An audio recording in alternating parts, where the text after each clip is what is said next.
Let's go ahead and warm up and stretch out. Roll those shoulders. Good. Open up the chest. Take a deep breath. Let it out. Good. Sigh this time. Good. And a hum.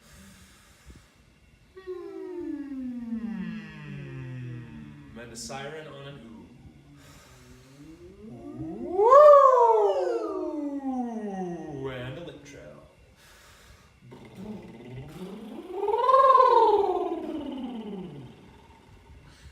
All good. Take your time. Good. Yeah. So and like I've said before, it's not a bad thing when it stops like that. The goal is that it doesn't stop at all, but it's good for you because you can learn from that the sensation of relaxing all those muscles. So once you're at the level where I am, where it never stops, where just whenever I want to, you don't really get to practice it as much. But when you get to practice that feeling of turning off all the muscles here and keeping them relaxed while keeping the breath moving. Because if the breath isn't engaged, it doesn't start, right? So it requires breath support, engagement of the muscles here while relaxing this, which is the hardest thing as a singer, because most things in your life, you're either tensing up, like if you're a football player going to go for a tackle, you're tensing up your muscles and going in there, or if you're going into a deep yoga pose, you might be relaxing a lot of muscles, but it's hard to engage this while relaxing this. That's two separate things to do at the same time, and our brains are not good at that. So it's like walking and chewing gum at the same time. So you got to get that. So that can be really good. And every day, if you do that for a few minutes of just before you brush your teeth, before you're sitting in the car, about to go to bed, when you're doing other things and there aren't people around, just try and see if you can do it. It doesn't need to be a ton of pitch. It doesn't need to be the full siren. It can just be just kind of get yourself in that space where you can turn those off while keeping the breath engaged. Because if you do nothing else, that a good lip trill will tell me more about how good a singer is than almost anything else that you can hear. If you can go on a moment's notice, you're probably a pretty good singer. That just means you got the freedom and you got the breath support. And all you need to know after that is the ear, and that, if you don't have a good ear, then that's not going to sound good either. But I know you have a good ear, so then you're fine. Cool. Let's do some, just get the voice moving.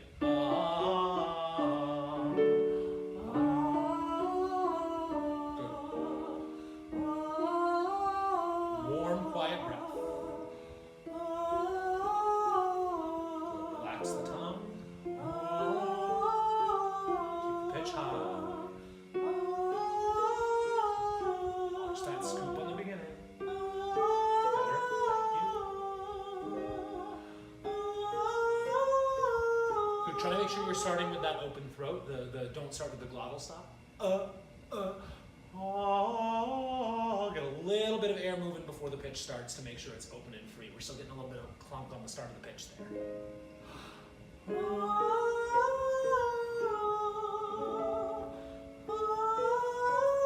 Better.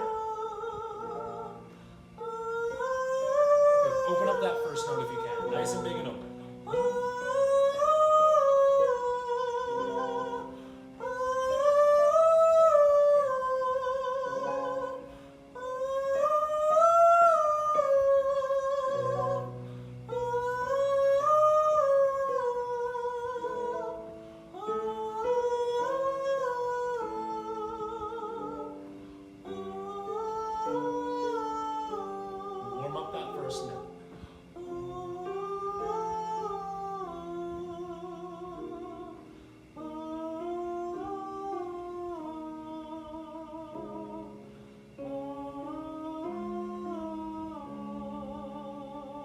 Good.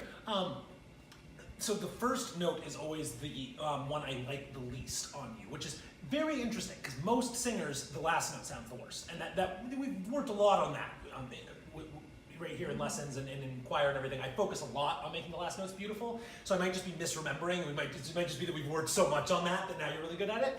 But yeah, it's very odd for me because it's moderately common, but not as common as the last note. So it's a little bit. It was the same before, the blank white wall, no color, no depth, no texture. I don't want to say flat because it's not flat pitch-wise. It's just flat color-wise. There's just it's just a sound. It's not It's not warm, it's not beautiful, it's not rich. So I get ah,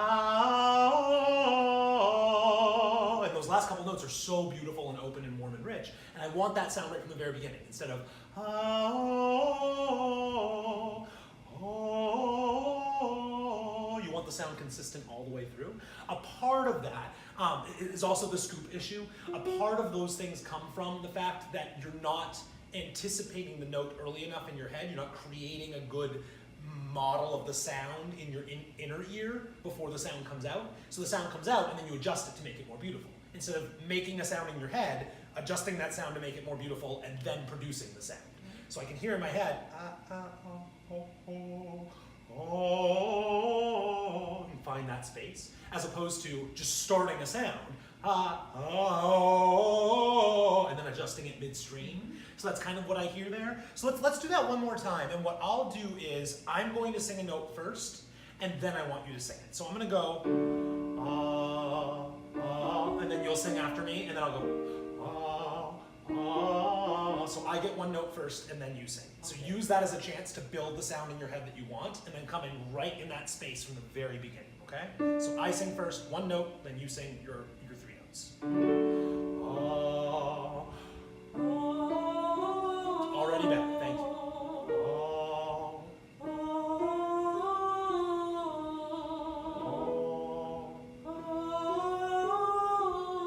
Better breath. A little bit taller and warmer.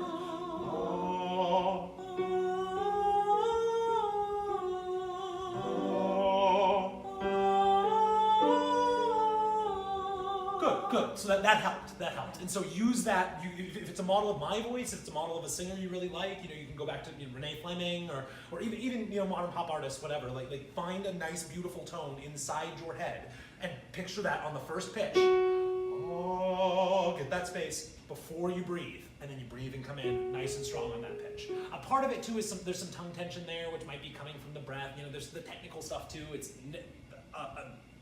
when a sound isn't the right sound, it's very rarely one thing. One thing might be 70% of it, but there's other things that are affecting it too. So there's a little bit of tongue tension there. The breath is a little bit closed off and a little too loud.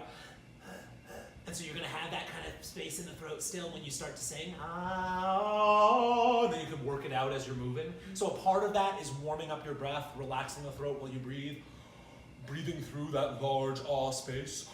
That's a part of it, but it's not. I don't think it's most of it. I think most of it is picturing the sound before you come in, because it was a lot better when you had my sound as a model before you come in. So warm up the breath, relax the tongue, but mostly picture a beautiful warm sound inside your head before you start singing. Don't adjust the sound once it starts. Adjust the sound in your head before it starts. It's also something that you've sung a lot in choirs your whole life, and so a lot of choir singing is you start and then you adjust to what everything else is around you, instead of being able to picture it all ahead of time. It's just part of being in a collaborative room. So that's one of the challenges, is turning off your choir brain and turning on your solo brain, because they help each other, but not 100%. It's different rules. If you play basketball and soccer, and then you're on the soccer field and you decide to start dribbling the ball, it's not a good thing. You can't use that. It's not a good skill. So a lot of crossover, but not entirely. Let's go down to the low stuff. E, A, A. Can you start out quiet for me and then grow in crescendo to the end? E, A, A.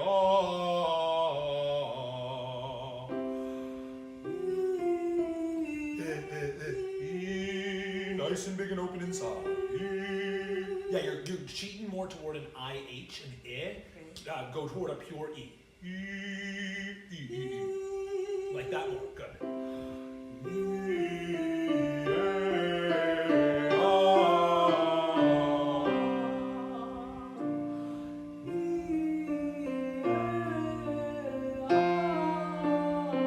Get into a full chest on the bottom there.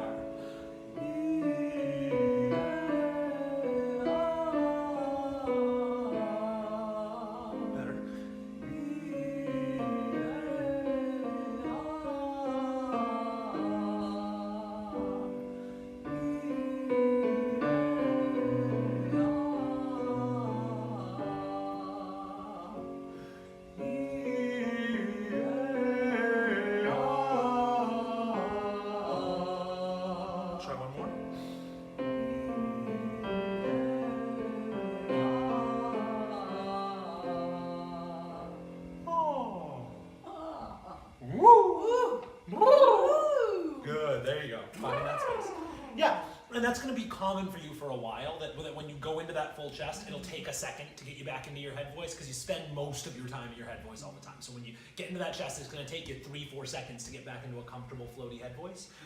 So every time you do low voice stuff, whether it's in a song or in a warm-up or whatever, whenever you're using your low voice there, do some sighs and sirens to set yourself back up right after. Don't go silent for 10 seconds and then try to do some high stuff, because that gives your voice a lot of time to make that transition, which is great. It's wonderful, it's healthy, it'll get you, beautiful sound. But you need to practice making that transition a lot faster. So it's not just